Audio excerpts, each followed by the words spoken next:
Go ahead. Hello, folks. It's Real Honesty with John Ritlin. I'm John Ritlin. We're having technical difficulties. I'm kidding. We're just really tired. First, no, we're not. No one is high enough to deal with the aftermath of Bound for Glory, but this is WWE. Raw LA. Shout out to WWE Vontae. He was there. Vontae, hope you screamed your lungs out and have fun. Hope you had fun and hope you took a lot of pictures. Post them later. Reigns, my God, he got a lot of booze. Yeah. Woo-hoo-hoo! Nelly, he got a lot of booze. Lana looked great.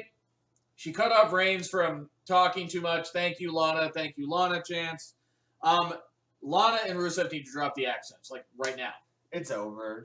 Just begun. If you've noticed, like, especially, like, during this feud and even a bit before that, she was losing her accent. So was Rusev. And I'm like, what the hell?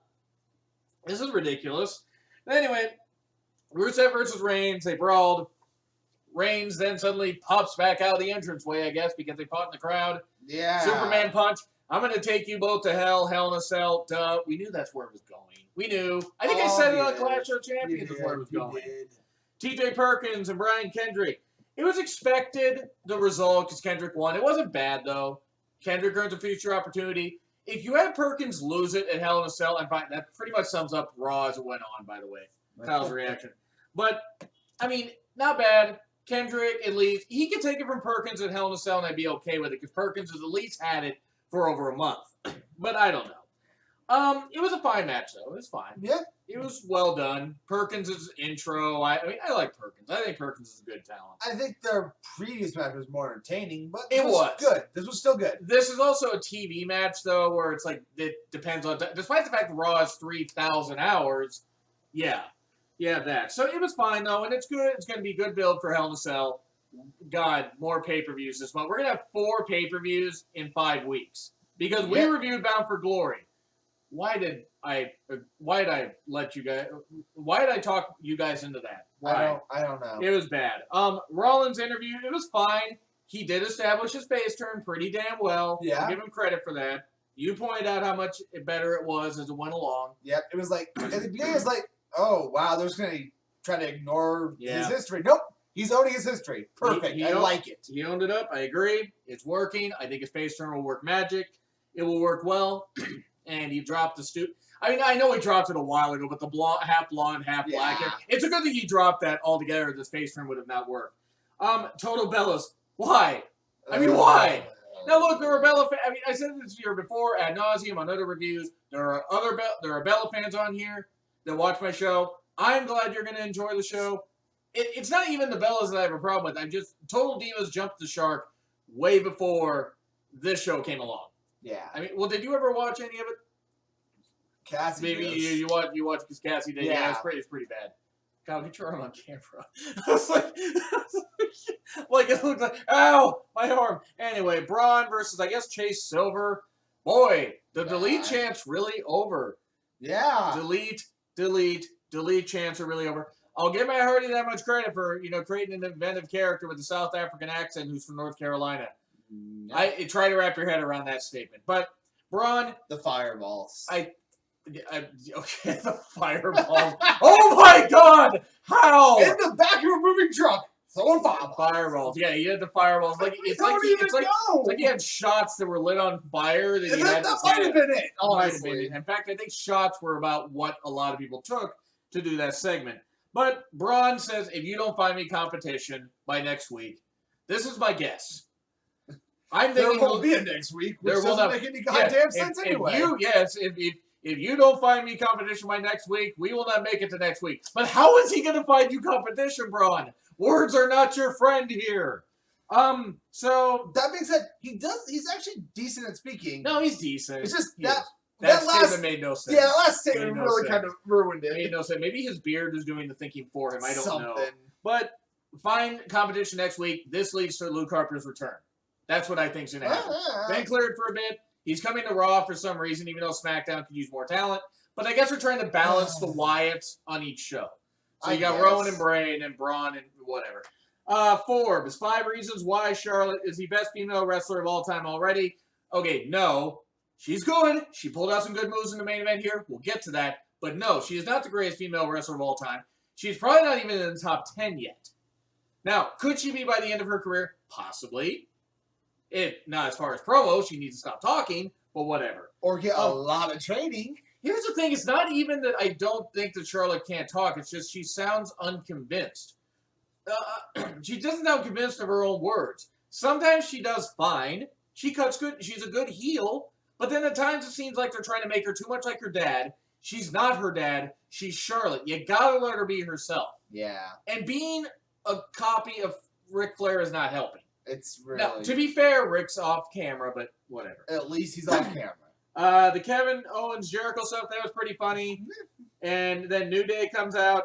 I mean, that was kind of fine, but cracks are showing because you saw with Jericho and Owens. Oh, yeah. Or I get challenged, or it's like, it's not like you challenge for my title. And just the way Jericho looked, I'm like, ooh, we got something going for Survivor Series. Because that's not happening yet. No. They have to go through what they're currently dealing with. And then the cracks will continue to spread. And, I mean, Owens will beat Rollins at Hell in a Cell. I don't have a doubt. It'll be shenanigans, but whatever. New Day comes out. This is the first time New Day's been entertained in about 2 months. Yeah. I mean, the old day stuff. The old day stuff. That did not help. But it was good. I mean, I enjoy it. Even though they're starting to jump the shark, and they did. And that was nice how Owens referenced that. Yeah. That was pretty cool. But this could be a fine little feud if you wanted to put it just past Hell in a Cell. Have New Day, because they're going to retain the titles of Hell in a Cell, they're going to break the record at this point. Yeah. I'd be very surprised if they did. This is basically just a bridging point between getting Sheamus and Cesaro ready to face for the titles. When they're going to implode. The team's going to implode. There's no reason for Cesaro and Sheamus to win the tag titles. I think they're going to force the team together until the titles match, and then it'll implode. Yeah, that's possible. And, I mean, maybe they could push it to December and have him be dysfunctional. I could be wrong. They could have New Day drop the titles. But at this point, why, when they're that close to breaking the record? You've already promoted enough. Yeah, that's... Just make it happen. Unless one of the New Day just completely fucks something up. I mean, yeah, I gotta agree. It's going to be ridiculous. I mean, it's going to be ridiculous if they don't, but whatever. I mean, I already feel New Day's title reign is overdone. But I wouldn't be surprised if they hadn't break the record. Just Demolition's involved in that concussion lawsuit because they're idiots. Zayn versus Titus. Well, we found Sami Zayn. He's back on Raw. That's good. That's good. He was on Superstars, I think. I think that's Superstar. Yeah, that's what they recorded for Raw. Facing Titus. Why? Look, I like Titus. I don't think that Titus trying to be a different type of heel is bad, but the guy can talk, but they're giving him bad material. Yeah. Like that pre-tape promo he did, I'm like, that's a horrible catchphrase. That was horrible. Like, what was that? So Zayn beat Titus, good for them. Move on from that match. Sheamus and Cesaro, we're doing odd couple, married couple stuff. Why? I mean, really? Because Cesaro's league's better than Sheamus. It's not that Sheamus isn't entertaining. The problem is his haircut's stupid. And the guy peaked about 4 years ago when he was a world champion. Now he's just not any good. Gallows and Anderson versus the Golden Truth. Okay. Why is the Golden Truth still a thing? Why? I mean, I was worried, and we were worried for a minute, that they were going to have Golden Truth beat Gallows and Anderson. And I'm like, oh, God, why? But they didn't. Gallows and Anderson actually look strong, good, cool, whatever, all on board so far. You got to build Gallows and Anderson back up till at least December. Yeah, they lost too many matches. They're looking weak. Too many matches. It's bad. It was, like you said, weak. Build them a bit, then have them combined with Finn Balor. I mean, you could do that after the Rumble. When he comes back. Yeah, obviously. No, I agree with you. Maybe have them run roughshod. Get them ready for that. Gallows and Anderson beat New Day for the tag titles either at the end of this year or the beginning of next year for the tag titles. Balor comes back to reclaim his championship from Finn, or not from Finn, but he comes Owens or Rollins. It could be Rollins. Yeah, who are the current champions? But it would have to be Owens because actually no, Rollins could win it because the injury thing. But except you have Rollins going face, so it wouldn't make any sense. I don't know. It's kind of weird how they drew themselves into a corner here. Hyde and Kelso, why? I mean, look. It was great dialogue. They did fine. They obviously are friends, and they obviously are wrestling fans, so I'll give them credit for that. I'm just not a fan of celebrities always being taking up camera time from wrestlers. You gotta admit, they didn't take up very much camera time. They did. They had a spot, and were on some commentary. They were on commentary. It wasn't like some of them where it's like every match has to have them involved. I'll agree with that. I'll agree. So, okay, I will concede some stuff. It went better than I thought it would. So, yeah, like you said, and so many ads. Good God. Oh, that's who took up the majority of the time. I mean, I know they got to have their sponsors paid, but 40% ads. Good Lord. It was ridiculous. Enzo and Cass, Susan G. Komen segment. I'm going to halt right here what I'm saying. Breast cancer awareness and everything, research, we need to cure it. We need to do all that. Susan G. Komen does not put enough towards the research. Now, it's an awareness group for the most part. But that's my problem with it, is they earn so much money from it, and it's just an awareness group. It's like the Bon Jovi's charity. They put nothing towards charity. It was all for raising awareness. And I mean, here's the thing. That's not Susan G. Komen, but that is what that's the big part of what they do. And you're right. And I have no issue with awareness being raised. Donate to the cause instead of donating to Susan G. Komen. I'm not wishing people out of a job. It's just, my problem is I wish it was an actual cancer research thing that they were promoting. That's just my thing. It's like, I have a, is St. Jude's Children's Research? Yeah, but I mean, breast cancer awareness, there's got to be research facilities or companies out there that do it. I mean, it's got to be. Absolutely. But it's for marketing. We're not researchers. We don't know. No. And we don't have any kind of idea of what the best charity is to donate to. Don't take our word for it. I barely speak English, so I don't know what's going on. But yes, I just something leaves a bad taste in my mouth. And I love how the Sheik no-sold the whole segment. When they tried now, to be fair, maybe the Sheik got caught on the belt. It did. But whatever. I mean, it was nice. I'm really happy for these ladies. They beat breast cancer. Ladies, that was great. That was not that they're ever going to watch us. But that was great. That was great stuff. It was really cool. I don't have a problem with the theme of it, supporting breast cancer awareness and survival. Yeah, that's totally acceptable. Just don't like Susan G. Komen. They leave a bad taste in my mouth. Yeah. Donate to someone to actually cure it. Yes. No, they did. Right. Jericho and Owen versus New Day. Look, the match was fine. My problem is I mean, look, I'm just going to call him Kelso and Hyde. Yeah, it's easier. On commentary. They were pointing out stuff where, like, I think even, Ashton at one point pointed out, he wasn't tagged. Why is he in the ring? The sad thing is he was the only one pointing that stuff out. Yeah. So that's ridiculous. That was pretty bad. But anyway, it was fine. It was a match. But you had Rollins come down. Of course, he was going to do this. You had Rollins interference. We found out during the match, Del Rio got stabbed at some restaurant. He's got lacerations. Someone else said hopefully he's okay. It seems like he's healed. He's going to make his show appearances. But he couldn't make one, obviously, because he got stabbed. Yeah. But the guy's lucky he had a knife, because Del Rio's legit tough in MMA training and stuff like that. He could have broke the guy's arm for real, and should have. So hopefully Del Rio's going to be just fine. Everything. Same with Jamie Noble. He got stabbed in a trailer park, which, given his character, I think is a little bit too ironic. But hopefully he's okay. Charlotte and Dana. That's more of a turn coming. Just with the promo, there's a turn coming, which I'm not a fan of because I don't think Dana's an easy-to-hate heel. I don't think Dana could be a babyface. I'd give her a chance, but I don't see it. I mean, everyone gets a chance to be a face and a heel. I see that, but I cannot see her succeeding. I can't just because of how green she is. And I mean, it's not even her fault so much, but... Anyway, they didn't season her before they brought her up. No, they didn't. I mean, put oregano on her. Trying, but she's trying to look. I mean, to be fair, she is legit strong. You can tell she's strong.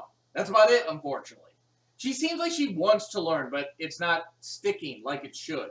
And the company's pushing her too fast. I mean, if they moved at a more conservative pace with her, I think she'd be just fine. She wouldn't even be middle. She'd probably be in the upper ranks. When she was properly moved up. True. She probably would actually be mid-card right where she's at, but at least be more seasoned to be moved up. Yes. Or something like that. She would actually have the chance to be great. So, or at least passable. Yeah. No, I mean good. I mean, she's passable now. Yeah. Rich Swann versus Tony Nese. I'm happy Tony Nese is on Raw. Good talent, everything. Same with Rich Swann. He's very over with the crowd. It was a decent match for what it was. And I believe, as you said, he can talk? Yeah, I was actually surprised. I thought Nice was a mute at first. I mean, because they never let him talk before. Well, except in like little pre-taped, I think, things for the CWC. I don't even remember those. I mean, he talked fine. I mean, it made sense. It was good. I mean, it did. Both guys, obviously, were given a decent amount of time, not a great amount of time, which is funny for a 3-hour show, but still fun. And it was a nice match. Nice to see Nice pick up the win. It could be a nice little undercard feud for the Cruiserweights. Emma returns. Emmalina. Dear God, why? I mean, not even changing Emma's image that I have an issue with. You want to go on her modeling stuff and everything? That's fine. Why Emmalina? That name is... That's like a Disney princess. A ripoff of a Disney Actually, princess. that doesn't even sound like a ripoff. This sounds like a DreamWorks princess. Oh, when they did their ill-fated, thing and stuff like that, and they did, Prince of Egypt. You remember that? You ever see Prince of Egypt? Here's the thing. The movie would have been fine except for the fact they rated PG that was about biblical plagues. I never understood that. I would like to say I've actually been an Emma fan for... You have, pretty much since the first time you saw her. Yeah, I mean, I like her style and what she's trying to do. I mean, she keeps getting injured or bumped back down. Yeah. But I've liked her, but this is like... The name is my problem. Not reinventing her. It's throwing me off a lot. Yeah, it's really throwing me off a lot. I don't understand why that name was chosen. God. It doesn't really say model or anything besides I'm trying to be a princess. Which is not toddlers and tiaras. Which was really not the promo or what the vignette was about. I got that it was about modeling. Yeah, I mostly said I don't understand. I didn't understand at all. So, I mean, but... Disconnect. Moving on from that. But you know what? If they can if they drop that name, please drop that name. Please. Just make her Emma. Because this Emmalina thing is not going to work. Even if it's not Emma, something else is fine. Just not that. I don't even remember what her actual name is. But anyway. I don't know. So here's the thing. So Sheamus and Cesaro versus Jobbers. Same thing we did last week. I don't care. I don't. Sheamus and Cesaro maybe could be an odd couple team. Both can be entertaining. I like Cesaro way more. But I don't see this working. Yeah, they hit one spot and it was very scripted. Yeah, and Cesaro almost got dropped directly on his knees when he hit a guy with the DDT. But then again, the jobber may not know what was coming. Yeah, so that was bad. And so now we get to the main event. Charlotte and Sasha in the main event. Okay, cool. Yeah, but I mean, cool. First time since Lita and Trish in 2004. So actually almost 12 years since then. I'm glad they're giving them opportunities because they've proven in NXT women's main event can fucking kill crowds. It can kill crowds. I mean, even when, what was it, Sasha and Bayley at NXT TakeOver Brooklyn was the co-main event, and it blew, no offense against Owens and Balor, but it blew it out of the water. Yeah, I mean, Owens and Balor were like, oh, those guys, they might have had a match. Well, it was funny, too, where it's, really bad because they actually had a good match, but anyway, it was nothing in comparison. No. The crowd was crazy. And it's funny, too, where it's I remember thinking, I'm like, my God, I feel so, it's like Balor and Owens are probably even saying, even though they were mad at the women, I mean, I know Owens is happy for the women, probably like, well, how are we supposed to follow that? Yeah, it's like, let's put a ladder. That was the main event. Goodbye. Let's put a ladder out there. How are we supposed to follow that? But anyway, so Dana attacked Bayley, or tried to attack Bayley, and Bayley threw her. Yeah. And they got mad. And then pushed her up against the wall, and then Bayley turned and threw her. And it looked like Dana, I mean, I don't know if Dana was just selling or what, but she looked legit hurt. She tried to stand up and couldn't. Now, I may pick on Dana. I hope that Dana is not actually legit injured. On this show, we never wish actual injury on anyone. Except Lex Luger. No, I'm kidding. That's my own personal vendetta. No, but he's right. We never wish injury on people. We want them to be healthy. We understand they're entertainers.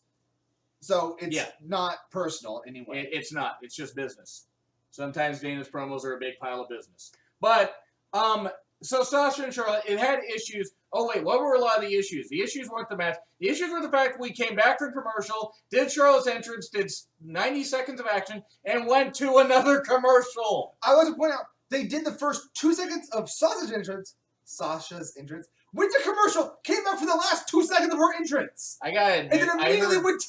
I heard sausage entrance. I know. It's okay. No, it's all right. We got tired. 4 seconds of Sasha's entrance, the first and the last two, and then immediately It was like, did we not space these commercials out properly? I mean, really? Absolutely not. I mean, we did not. I mean, it's like, anyway, so, okay.